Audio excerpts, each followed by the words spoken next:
어제 이란에서 정말 대단한 하루를 보냈습니다. 이스라엘이 이란 정권에 생존한 고위 지도자 2명을 제거했죠. 그리고 지금 우리는 정보부 장관도 제거했다는 소식을 듣고 있습니다. 우리가 전쟁 범죄로 비난받고 있다는 것을 알고 있습니다. 우리 편이 아닌 국제사회가 우리에게 뭐라고 할지에 대해 걱정하는 것을 이제 그만둬야 합니다. 우리는 그들이 우리를 공격하기 전에 먼저 공격할 것입니다. 우리는 선제적으로 행동할 것입니다. 그것이 새로운 이스라엘의 사고방식입니다. 어제 이란에서 정말 대단한 하루였습니다. 이스라엘이 이란 정권의 살아남은 고위 지도자 2명을 제거했죠. 한 명은 이란 국가안보회의, 즉 최고 국가안보회의의 수장이었고, 그는 전쟁을 주도하며 사실상 아야톨라가 제거된 이후 나라를 운영하고 있었습니다. 그리고 두 번째로 우리는 내부 보안군인 바시지의 수장을 제거했습니다. 바시지는 시위대를 다루는 이슬람 정권의 게슈타포로 올해 1월에 3만 명이 넘는 사람들을 학살한 데 직접적으로 책임이 있는 조직입니다. 그리고 지금 이 방송을 시작하면서 정보부 장관도 제거했다는 소식이 들려오고 있습니다. 정말 대단한 하루였습니다. 논의할 것이 정말 많습니다. 루시, 당신의 의견은 무엇인가요? 좋아요. 우선 이스라엘 언더플라메틱에 오신 것을 환영합니다. 저는 루시 블룸이고 그리고 이분은 늘 함께하는 마크 레기브입니다. 그것이 중요한 이유는 모두가 그 이야기를 했다는 것뿐만이 아니라 정말 놀라운 대단한 성과이기 때문이에요. 하지만 아시다시피 전 세계가 이란에 집중하고 있고 당연히 그래야 하며 특히 워싱턴이 그렇죠. 트럼프 대통령이 적어도 기자회견에서는 약간 비켜가고 있는 한 가지 지역이 있는데 바로 레바논입니다. 그리고 이스라엘 방위군은 헤즈볼라의 인프라와 테러리스트에 대한 이스라엘 공군의 공격을 강화하기 위해 레바논의 제한적인 지상 침공을 막 시작했습니다. 그리고 이제 지상군이 투입되고 있습니다.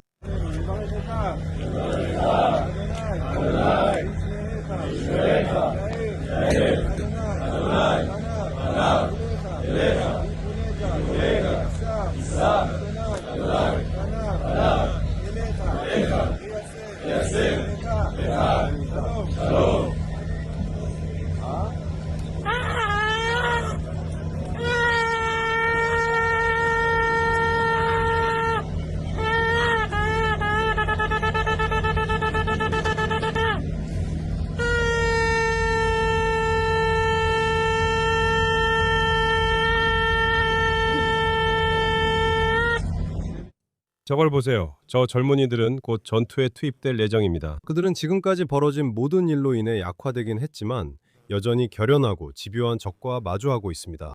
하지만 안타깝게도 그들 중 일부는 목숨을 잃을 수도 있습니다. 또 일부는 부상을 입을 수도 있습니다. 그럼에도 불구하고 그들이 전투에 임하는 정신을 보십시오. 그들은 이것이 반드시 수행해야 하는 임무임을 알고 있습니다. 그들은 헤즈볼라가 과거에 무엇을 했는지 알고 있습니다. 그들은 헤즈볼라가 이스라엘 마을로 쏘아보낸 로켓에 대해서도 알고 있습니다.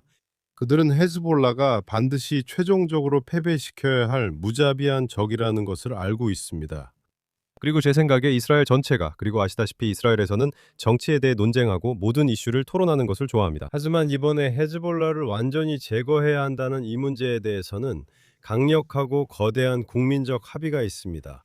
우리가 보는 것처럼요. 군 복무를 하고 있는 젊은이들, 이 임무를 수행하러 가는 젊은이들은 왜 성공해야 하는지 완전히 이해하고 있습니다. 그들의 성공이 이스라엘의 안전과 안보이기 때문입니다. 일부 사람들은 예전에도 이런 상황이 있었고 변한 것이 없었다고 말합니다.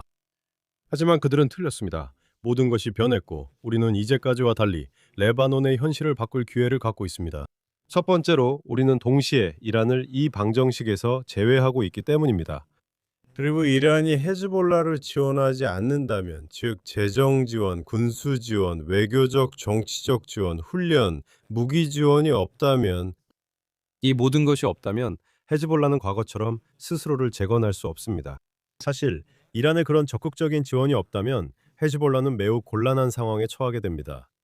이미 이스라엘이 가한 이전의 타격들 때문에, 그리고 시리아의 변화들 때문에 헤즈볼라는 곤란한 상황에 처해 있었습니다. 시리아의 변화로 인해 그들은 이란으로 가는 육로 통로를 갖지 못하게 되었고, 그로 인해 모든 보급품을 받는데 어려움을 겪고 있습니다. 그래서 이란의 지원이 헤즈볼라에게 차단되고 이제 이스라엘 군인들이 그곳에 가서 강하게 타격을 가하려는 의지를 가지고 있기 때문에 저는 우리가 판도를 바꾸는 순간에 있다고 낙관적으로 보고 있습니다. 네, 맞아요. 이제 이스라엘 내 합의에 대해 말씀하셨는데 정말 맞는 말씀이지만 논쟁의 여지도 있습니다. 그중 몇 가지는 다음과 같습니다. 이스라엘 사람들 중 일부는 이렇게 말합니다. 이걸 해도 소용없고 헤즈볼라를 이길 수 없다고요. 이런 지하디스트들은 살아남는 것만으로도 승리이기 때문입니다. 그래서 어떤 사람들은 이렇게 말해요. 그들을 정말로 군사적으로나 어쩌면 민간적으로 남부 레바논 그 이상을 점령하지 않는 한 그들을 이길 방법이 없다고요. 모두가 이스라엘이 레바논과 맺은 이른바 휴전 합의에 대해 이야기하고 레바논 군대가 그 휴전을 지키기로 되어 있었다고 말하죠. 그리고 이스라엘은 남부 레바논의 5곳의 거점을 유지했고 테러 위협이 감지되면 즉시 행동할 자유를 가졌어요. 그리고 그게 바로 몇 달 동안 계속되고 있는 일이에요. 문제는 이거예요. 우리가 말하는 곳은 니타니 강까지인데 이곳은 이스라엘 국경에서 약 20km 정도 떨어진 곳이에요. 문제는 이거예요. 그 북쪽에도 로켓 발사대가 있다는 거예요. 그래서 그게 충분한지에 대한 의문이 있어요. 왜냐하면 설령 그게 이루어져서 헤즈볼라를 더 북쪽으로 이스라엘 국경에서 멀리 밀어낸다고 해도 그들은 여전히 로켓을 가지고 있거든요. 네, 공군이 발사대를 파괴하고 테러리스트와 기반 시설을 제거하고 있습니다. 그리고 그건 정말 중요해요. 하지만 이와 함께 레바논 대통령은 글쎄요, 어쩌면 이스라엘과 대화할 수도 있다고 말하고 있어요. 뭔가 협상을 할 수도 있다고요. 우리는 헤즈볼라에 지쳤다고요. 하지만 우리 둘 다 알다시피 그는 진심이 아니거나 진심이라 해도 아무런 힘이 없어요. 왜냐하면 레바논 군대에도 헤즈볼라 구성원들이 가득하고 정부도 마찬가지거든요. 그래서 레바논이 이 문제를 이스라엘을 위해 단속할 방법은 사실상 없어요. 오직 이스라엘만이 할 수 있는 일이에요. 그 이야기는 나중에 논의하겠으니 먼저 그 부분에 답변해 주세요. 제가 답변하며 동의하는 점과 동의하지 않는 점을 말씀드리겠습니다. 남부 레바논의 지상군 문제에 있어서 그곳의 주요 목표는 남부에 있는 헤즈볼라의 기반 시설을 파괴하는 것 맞죠? 그리고 이스라엘 사람들, 특히 북부에 사는 사람들은 가자 지구에서 있었던 것과 같은 공격, 즉 10월 7일에 우리가 겪었던 그런 공격에 대한 두려움 속에서 살았다는 점을 기억해야 합니다. 헤즈볼라의 정예 부대인 나두안 부대가 국경을 넘어와 하마스가 했던 것처럼 살인, 강간, 참수, 학살을 저지를 수 있다는 두려움이 있었습니다. 그리고 남부 레바논의 지상군이 그 지역을 소탕함으로써 그런 가능성을 배제하게 됩니다. 리타니 강 국쪽에서 발사 가능한 미사일에 대해 말씀하신 건 맞습니다.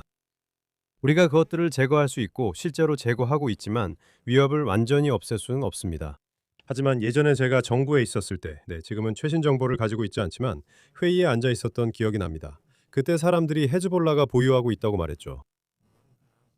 15만 개의 로켓, 15만 개가 넘는 로켓이 있다고 했습니다. 그들은 하루에 수천 발의 로켓을 발사할 수 있었습니다. 지금 헤즈볼라는 우리에게 피해를 주고 있습니다. 아시다시피 특히 북부에 있는 사람들에게는 이런 공격을 받는 것이 결코 유쾌하지 않습니다.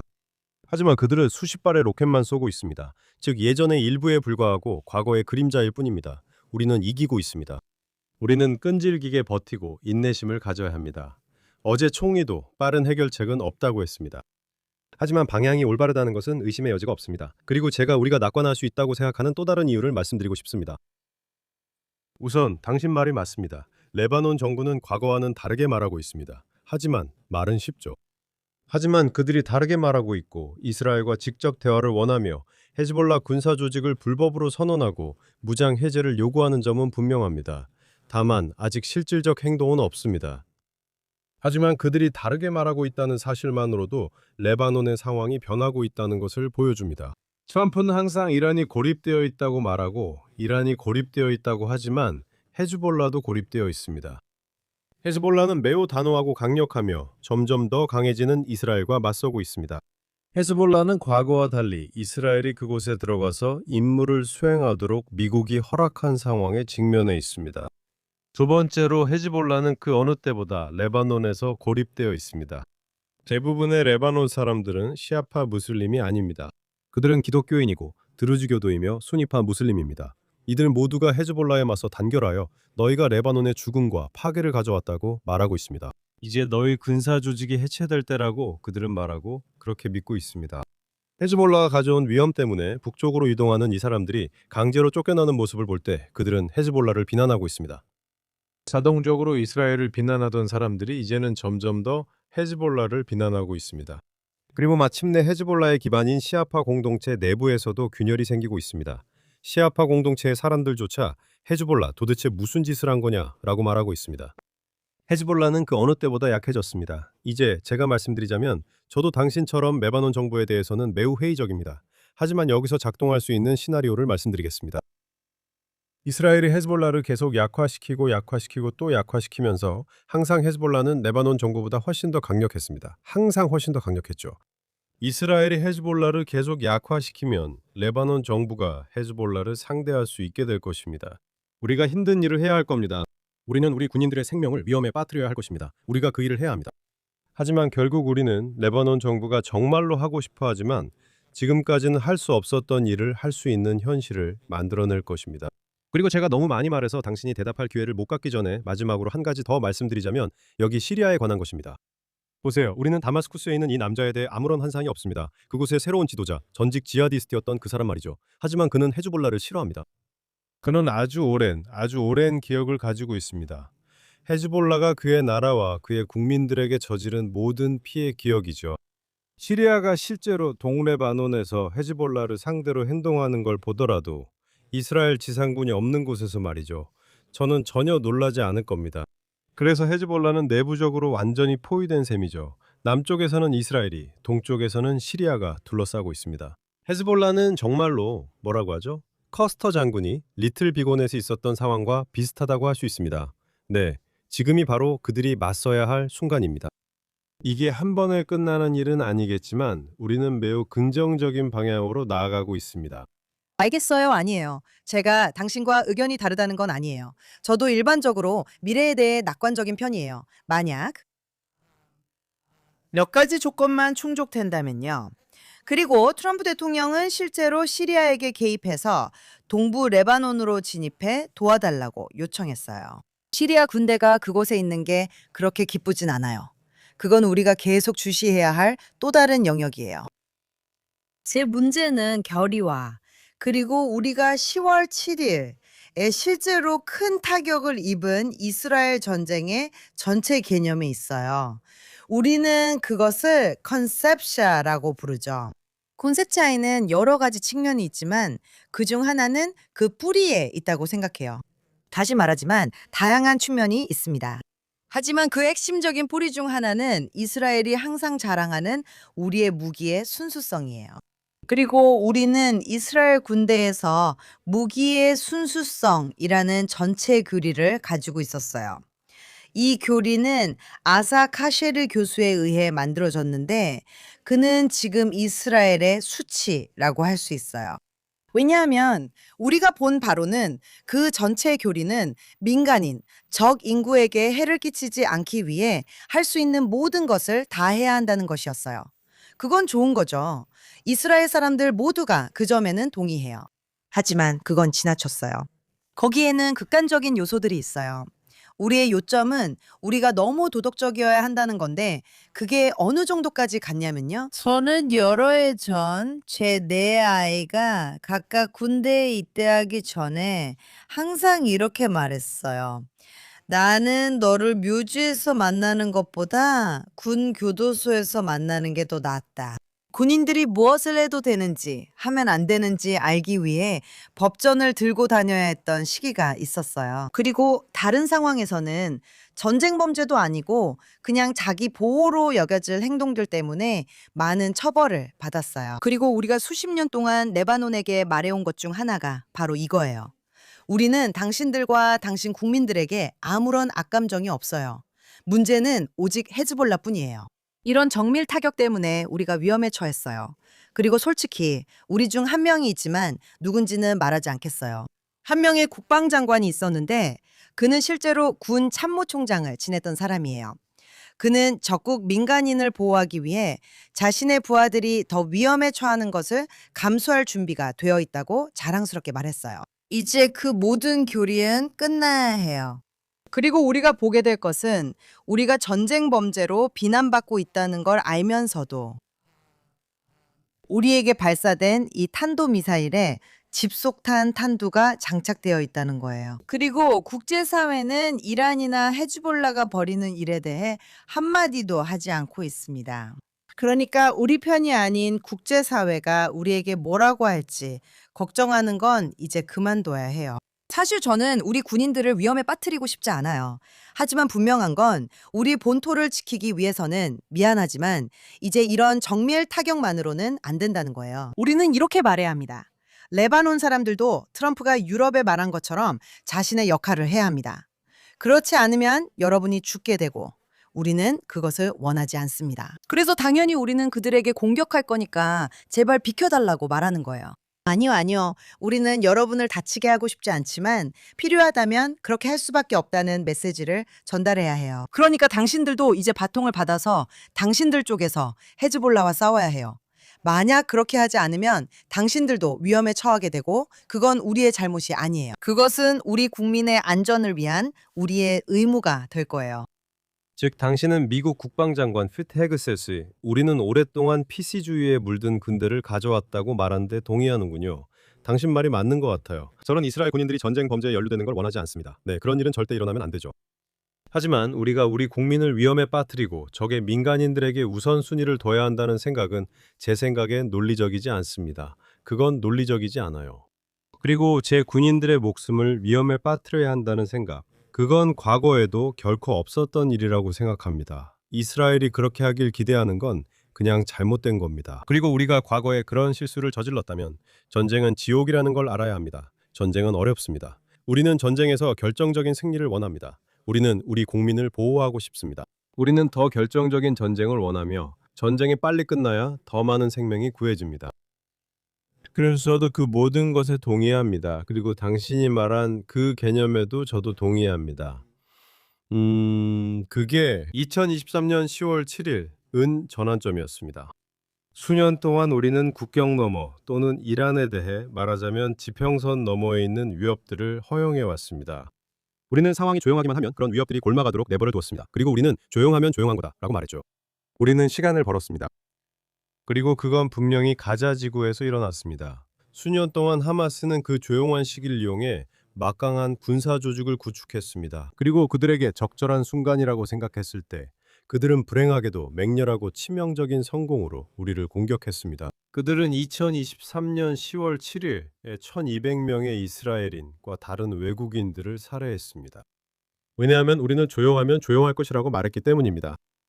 그리고 이제 국제사회가 이스라엘을 이해하고 싶다면 이스라엘에게 10월 7일 은 전환점이라는 것을 이해해야 한다고 생각합니다. 더 이상 우리를 싫어하거나 우리 파괴를 외치는 사람들이 무기를 얻고 준비하는 것을 본다면 우리가 공격받기 전에 먼저 공격할 것입니다. 우리가 선제적으로 행동할 것입니다. 그것이 새로운 이스라엘의 사고방식입니다. 그것이 이란에서 일어나고 있는 일입니다. 그것이 하마스에 대해 벌어지고 있는 일입니다. 그것이 헤즈볼라에 대해 벌어지고 있는 일입니다. 우리는 이것을 곤게 두지 않을 것입니다.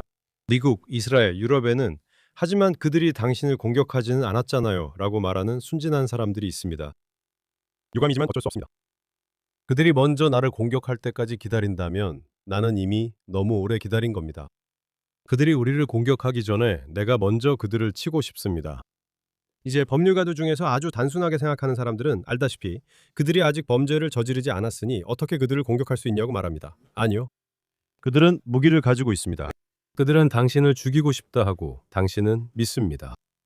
그리고 저는 그게 오늘날 우리의 위치라고 생각합니다. 이스라엘도 그 자리에 있습니다. 제 인상으로는 트럼프도 그 자리에 있습니다. 맞아요. 그리고 사람들은 그걸 이해해야 한다고 생각합니다. 하지만 그들이 무기를 들고 당신을 죽이고 싶다고 말하는 것만은 아닙니다. 이스라엘의 실제 작전 계획에 대해 알고 있었고 가자지구와 레바논에서도 그것을 알고 있었습니다. 군대도 그것을 알고 있었습니다. 이제 여기서 우리 군인들과 군 수뇌부, 참모총장, 전체 조직을 구분해야 합니다. 알겠죠? 왜냐하면 미국에서도 그렇듯이 그곳에서는 PC주의가 만연해 있다는 것을 봤으니까요. 그리고 곧 그 부분도 이야기할 거예요.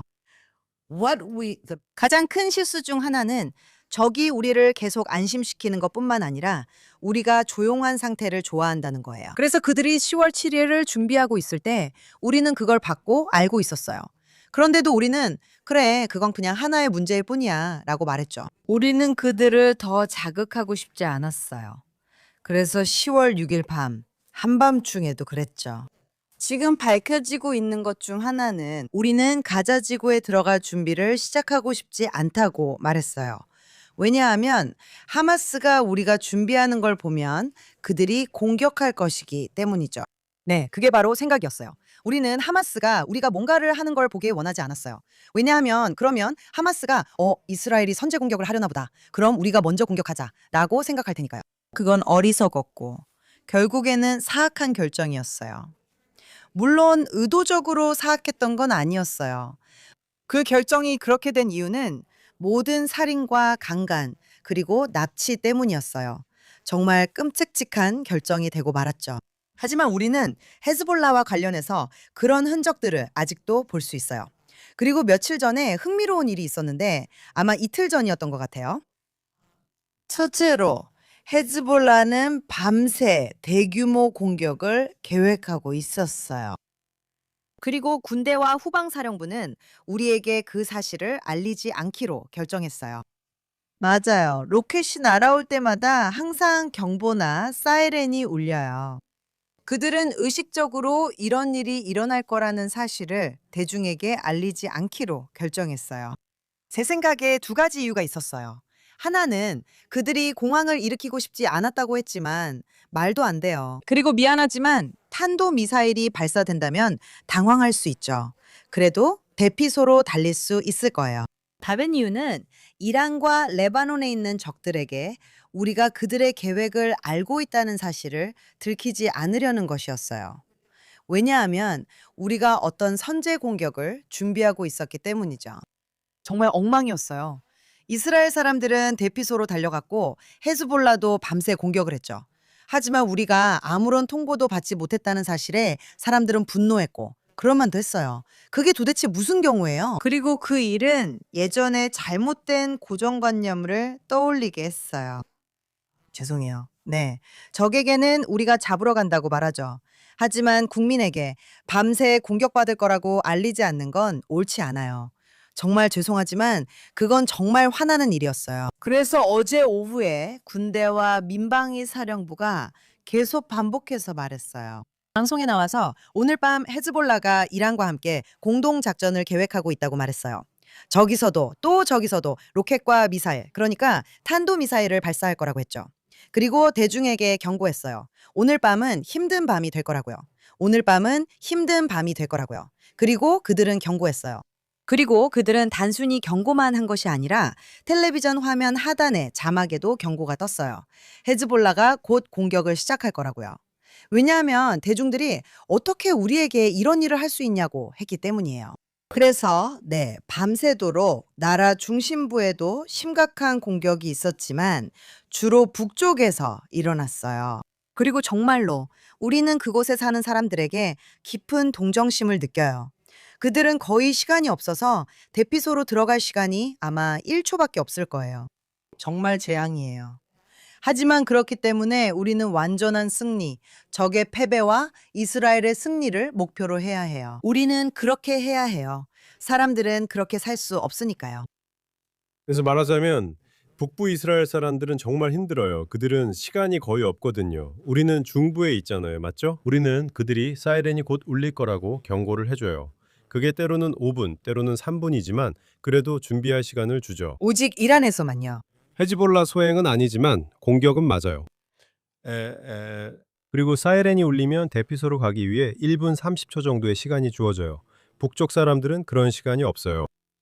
그리고 북부 주민들 말인데요. 어젯밤에 제가 보니 미사일이 하데라와 하이파 지역의 다른 곳들까지 날아가더군요. 하지만 꼭 기억해야 할 것은 지난 2년 동안 우리가 해온 모든 일 덕분에 헤즈볼라가 텔아비브와 전국 곳곳에서 수많은 이스라엘 사람들을 살해할 수도 있었지만 그렇게 되지 않았다는 점입니다. 그리고 북쪽에 있는 사람들이 고통받고 있지만 헤즈볼라로 인한 사망자 수는 상대적으로 적습니다. 그것은 우리의 방어 덕분입니다. 그리고 우리의 공격이 그들의 공격 능력을 약화시켰기 때문입니다. 그리고 아시다시피 이제 당신의 허락을 받고 이란으로 넘어가고 싶습니다. 하지만 10월 7일 이후 이스라엘이 정신을 차렸다는 신호는 어제 우리가 한 일, 즉 10월 7일 이후 이스라엘이 정신을 차렸다는 신호는 어제 이란에서 우리가 한 일입니다. 전쟁 첫날 밤에 우리가 최고 지도자 하메네이 등 40명의 지도자들을 제거했을 때 그것은 그들에게 충격이었고 놀라움이었습니다. 우리가 이란의 사실상 지도자인 라라지니를 제거할 수 있다는 사실. 이름이 뭐였죠? 라라지니. 라라자니. 라리자니. 미안해요. 제 페르시아어 번역이 원래 잘 안 됐죠? 최고 국가안보위원회의 수장인 그 사람 말입니다. 뭐라고 부르는지 잘 모르겠네요. 그리고 솔레이마니. 또한 바시지의 솔레이마니와 그의 부관 여러 인물들도 있습니다. 그들이 우리가 찾고 있는 걸 알면서도 우리가 여전히 성공하는 것은 오늘날 우리의 높은 효율성을 보여줍니다. 이것은 이스라엘의 위치를 보여주며 10월 7일 이후 새로운 현실의 일부입니다. 우리는 우리를 찾는 이들을 찾아낼 것입니다. 제가 말했듯이 지금 정보부 수장을 제거했다는 보도가 있습니다. 또 다른 보도에 따르면 우리는 테헤란에 살던 이슬람 지하드 수장을 제거했습니다. 그는 이란의 후원과 자금 지원으로 행복하게 살고 있었습니다. 이스라엘이 강하게 반격하고 있습니다. 이 상황이 어디로 가는 걸까요? 이제 이란 얘기하겠습니다. 우리는 계속해서 이란을 약화시키고 강하게 타격할 것이라고 생각합니다. 그리고 여기서 레바논과 비교를 해보고 싶습니다. 제가 전에 말했듯이 이스라엘이 헤즈볼라의 힘을 약화시키면 레바논 국민들과 레바논 정부가 마침내 헤즈볼라에 맞서 싸워 이길 수 있을지도 모릅니다. 저는 그것이 궁극적으로 이란과도 같은 맥락이라고 생각합니다. 지휘 통제 체계를 약화시키고 정권을 약화시키며 지도자들을 제거하고 그 끔찍한 내부 보안군인 바시지를 아주 강하게 타격해야 합니다. 제가 말했듯이 그들은 마치 게슈타포와 같습니다. 그들의 임무는 시위자를 모두 죽이는 것입니다. 그리고 사람들이 일어설 때 그들이 싸우는 상대가 살인 기계가 아니라 종이 호랑이에 불과하다는 자신감을 심어주는 것입니다. 하지만 쉽지 않습니다. 1월에 그 살인 기계의 행동을 봤기 때문입니다. 어제 우리가 이 나쁜 놈들을 제거한 뒤 이란 전역에서 축하가 있었다는 것을 압니다. 사람들은 진심으로 기뻐하고 있습니다. 그리고 트럼프와 네타냐후 모두 이란 국민들에게 지금은 집에 머물고 안전하게 있으라고 말했습니다. 하지만 곧 이란 국민들이 자기 역할을 할 때가 올 것입니다.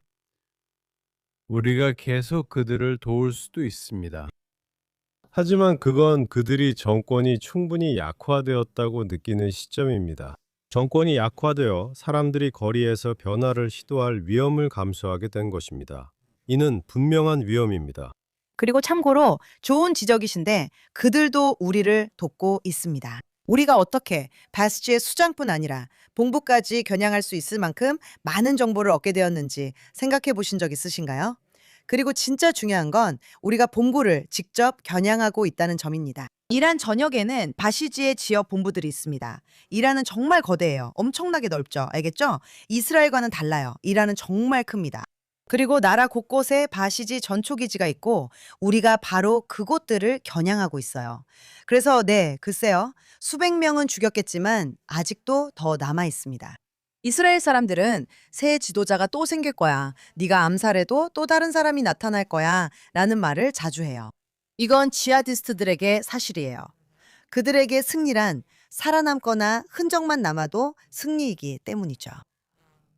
하지만 이스라엘이 이렇게 하는 동안 미국도 함께하고 있다는 걸 잊지 말아야 해요. 이 공동작전이 정말 멋진 이유가 바로 이거예요. 미국과 이스라엘은 이란을 무너뜨리는 데 있어서 서로 다른 측면을 다루고 있다고 할 수 있어요. 지금 미국은 레바논에서 아무것도 하지 않고 있어요. 그건 전적으로 이스라엘이 하고 있는 일이에요. 하지만 이란과 관련해서는 이제 주목해보세요. 우리는 이제 그 사실을 알게 되었어요. 트럼프 대통령은 수백 명의 해병대원이 탑승한 군함을 그 지역에 파견했어요. 왜냐하면 그는 하르그 섬을 점령하거나 파괴하겠다고 위협하고 있기 때문이에요. 발음이 맞다면 그곳은 이란의 주요 석유 기반 시설이 있는 곳이에요. 우리는 그런 일이 일어나는 걸 알고 있어요. 그리고 미국은 또한 미국이 호르무즈 해협을 열어두려고 애쓰는 동안 방관하고 있었던 유럽 국가들을 위협하고 있어요. 미국이 가장 강력한 초강대국인 만큼 정말 많은 일들이 벌어지고 있어요. 그리고 트럼프가 이 문제에 대해 매우 단호하게 입장을 고수하고 있고 민주당이나 공화당 내의 PC 성향의 우파 인사들에게도 굴복하지 않고 있어요. 그리고 어제 있었던 정말 충격적인 사임에 대해서도 곧 이야기할 거예요. 그의 행정부에서 있었던 일인데 트럼프가 단호하고 결연하다는 거죠. 그리고 그는 사람들이 이라크나 아프가니스탄처럼 수렁에 빠질 거야 라고 압박해도 굴복하지 않고 있습니다. 그리고 그는 아니야 빠를 거야. 하지만 걸리는 만큼 걸릴 거야 라고 말합니다. 그는 일정에 대해서는 모호하게 말해왔어요. 그리고 참고로 네타냐후와 이곳 군대는 이스라엘 입장에서 우리가 몇 달 더 싸울 수도 있다는 뜻을 내비치고 있습니다. 레바논이나 이란인지는 확실하지 않고 계속할 수 있을지도 저로선 잘 모르겠습니다. 레바논의 경우 레바논에서는 확실합니다. 하지만 그는 이란을 뜻했을 수도 있습니다. 그래서 저는 트럼프가 이 상황이 얼마나 오래 갈지에 대해 일부러 모호하게 말한다고 생각합니다. 왜냐하면 그는 자신의 선택지를 열어두고 싶어 하기 때문이죠. 그리고 저는 그가 아주 잘 조율하고 있다고 확신합니다. 그리고 적에게 정보를 주지 않기 위해서죠. 그들이 하는 말은 하나예요. 우리가 뭘 하는지 언론에 말하길 원하냐고요. 아니요. 그리고 아까 전에 말씀하셨잖아요. 피트 헤글세스가 트럼프가 국방부 이름을 전쟁부로 바꾸기로 결정했다고 말했다고요. 아직 의회 통과 전이고 공식 변경도 없지만 그들은 이미 그렇게 부르며 많은 이스라엘 사람들이 동의했어요. 이스라엘 방위군. 그 이름이 모든 걸 말해주죠. 그게 그들의 사고방식을 보여주는 거예요. 어쩌면 우리도 이름을 좀 바꿔볼 필요가 있을지도 몰라요. 찬성하는지는 모르겠지만 그건 다른 얘기예요. 이제 사임에 대해 얘기하고 싶어요. 그리고 저는 뭐라고 해야 할까요? 전체 분쟁에 대한 많은 보도에 실망했지만 특히 사임에 대한 보도에 실망했습니다. 왜냐하면 가끔 이 조 켄트라는 사람이 일종의 평화주의자로 묘사되는 걸 듣거든요. 네. 저는 그의 이름을 기억하는데 제 어머니가 켄트 담배를 피우셨거든요. 그래서 저한테는 기억하기 쉬워요. 그죠? 그가 마치 아무것도 모르는 평화주의자인 것처럼 묘사되고 있잖아요. 그런데 진실은 뭘까요? 지금 일부 사람들은 이 남자가 행정부에 있었지만 인종차별적이고 반유대적인 태도를 가지고 있었다고 보도하고 있습니다. 그리고 여기서 저는 그가 떠나 기쁩니다. 맞죠? 여기서 저는 비판이 있습니다. 당신은 미국 출신입니다. 저는 미국에서 태어나지 않았지만 트럼프 대통령이 여기서 훌륭한 일을 하고 있다고 생각하긴 합니다만, 그죠? 저는 그가 애초에 행정부 내에 인종차별적이고 반유대적인 세계관을 가진 사람들을 떠난 점을 비판합니다. 마가 연합에도 아마 이런 사람들이 일부 포함되어 있었을 겁니다. 저는 그냥 우리가 이 일이 빨리 끝나길 바랄 뿐입니다. 네, 이런 사람들이 영향력 있는 자리에 남아있지 않길 바랍니다. 있잖아요. 조 켄트가 이라크에 11번이나 파병을 다녀왔다는 걸 잊지 말아야 해요. 그러니까 그는 전쟁 영웅이고 그런 사람이에요. 그리고 제가 조금만 배경을 설명하자면 그는 불과 1년 전에 상원의 인준을 받아서 대테러 책임자로 임명된 사람이에요. 알겠죠? 그는 자신의 생각을 상원에 숨겼어요.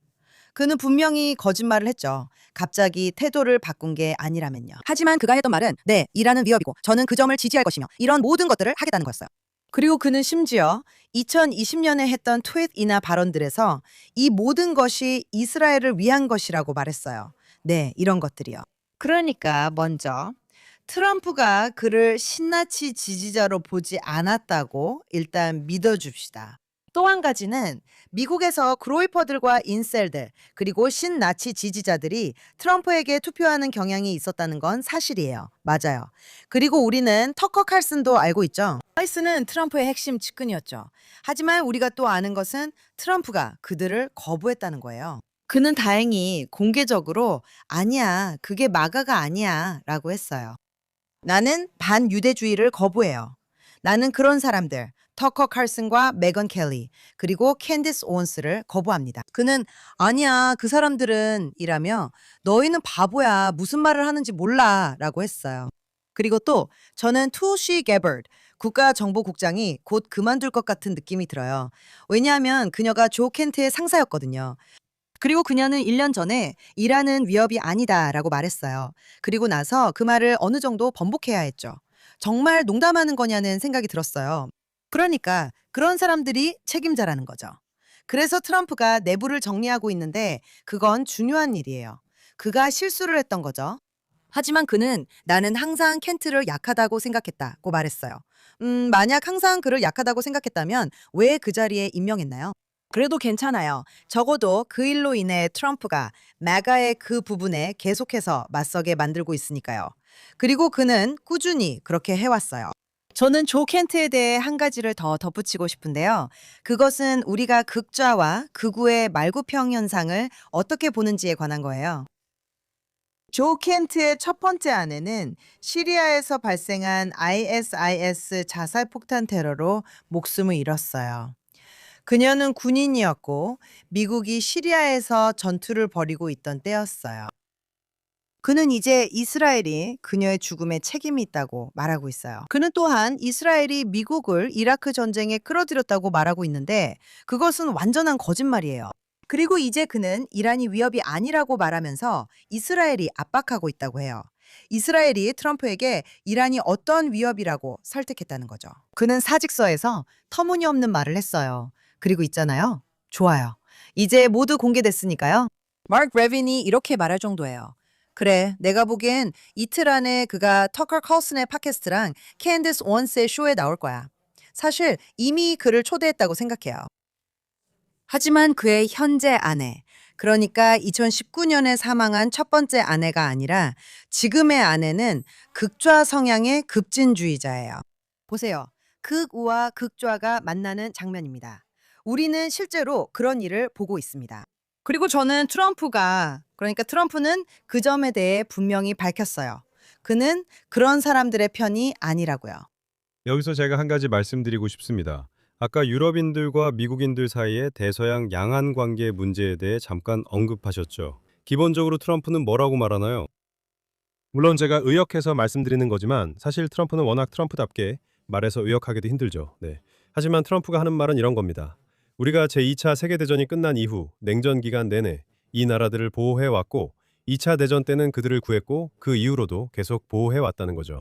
우리는 그들을 위해 항상 있어줬지만 우리가 필요할 때 그들은 우리를 위해 있어주지 않았고 특히 지금이 그렇다는 겁니다. 이제 유럽인들은 자신들을 변호하면서 이렇게 말합니다. 우리도 아프가니스탄에서 싸우고 죽은 많은 군인들이 있었다고요. 특히 영국인들이 그렇게 말하죠. 하지만 그는 사실을 말하고 있습니다. 우리도 예전에 이 얘기 했었죠. 마가 입장에서는 그들이 무임승차자라는 거죠. 맞잖아요. 우리는 그들을 방어하고 보호하는데 수십억, 트럼프가 말하듯이 수조 달러를 썼습니다. 그가 유럽이든 일본이든 호주든 한국이든 말이죠. 그래, 우리는 너희를 안전하게 지키는데 수십억을 썼어. 그리고 우리가 너희 대신 돈을 내줬기 때문에 너희는 더 많은 돈을 벌 수 있었고 그래서 우리와 경쟁할 수 있도록 경제를 성장시킬 수 있었지. 트럼프는 이렇게 생각하는 거야. 맞지? 그게 그의 세계관이야. 그리고 여기서 제 생각에는 그리고 이건 헤그세스, 즉 전쟁 장관 혹은 국방장관이 여러 번 말했던 겁니다. 여러 면에서 이스라엘은 인용하자면 신선한 공기와도 같다라고 할 수 있습니다. 왜냐하면 이스라엘은 자국 방위에 기꺼이 투자하고 젊은이들을 전장에 보내는 동맹국이기 때문입니다. 우리가 필요할 때, 좋아서가 아니라 필요할 때 그렇게 합니다. 징병제가 있고 말씀드린 대로 정부 예산과 국내 총생산의 상당 부분을 국방에 투자해야 합니다. 그렇죠? 우리는 우리 몫을 다하고 있습니다. 그리고 여러 면에서 헤그세스가 유럽인들과 일본인들, 한국인들, 호주인들, 그리고 다른 나라들에게 뭐라고 말하고 있습니까? 이스라엘처럼 하라는 겁니다. 무임승차하지 말라는 거죠. 좋은 파트너가 되세요. 스스로를 방어하는 데 힘쓰고 우리가 당신을 도울 것이며 우리가 당신이 필요할 때 우리를 도와달라는 겁니다. 그리고 제 생각에는 이제 시간이 거의 다 되었으니 이걸로 마무리해야 할 것 같습니다. 하지만 결국 이것은 미국과 이스라엘의 관계가 모든 잡음에도 불구하고 이스라엘이 좋은 동맹국임을 보여준다고 생각합니다. 우리는 앞으로도 좋은 동맹국이 될 것입니다. 우리는 우리 몫을 다하고 있습니다. 네. 그리고 저는 오늘날 미국이 그 어느 때보다도 그것을 더 높이 평가한다고 생각합니다. 네, 물론이죠. 그리고 최근에 헤그세스가 한 말에 대한 짧은 일화로 마무리하겠습니다. 제가 지금 정확한 인용문을 가지고 있지는 않아서 의역하자면 헤그세스는 이란 사람들이 하늘을 올려다볼 때 그들이 보게 될 것은 성조기와 다윗의 별일 것이라고 말했습니다. 제 생각에는 그들은 지하에 있습니다. 하늘을 올려다보고 있지 않아요. 아니요. 공군이요. 아니요. 제 말은 그거예요. 그들은 너무 무서워서 위를 쳐다보지 못해요. 너무 무서워서 위를 쳐다보지 못해요. 그럼 이만 작별 인사를 드리겠습니다. 그리고 지켜봐 주세요. 저희는 다음 주에 다시 돌아올게요.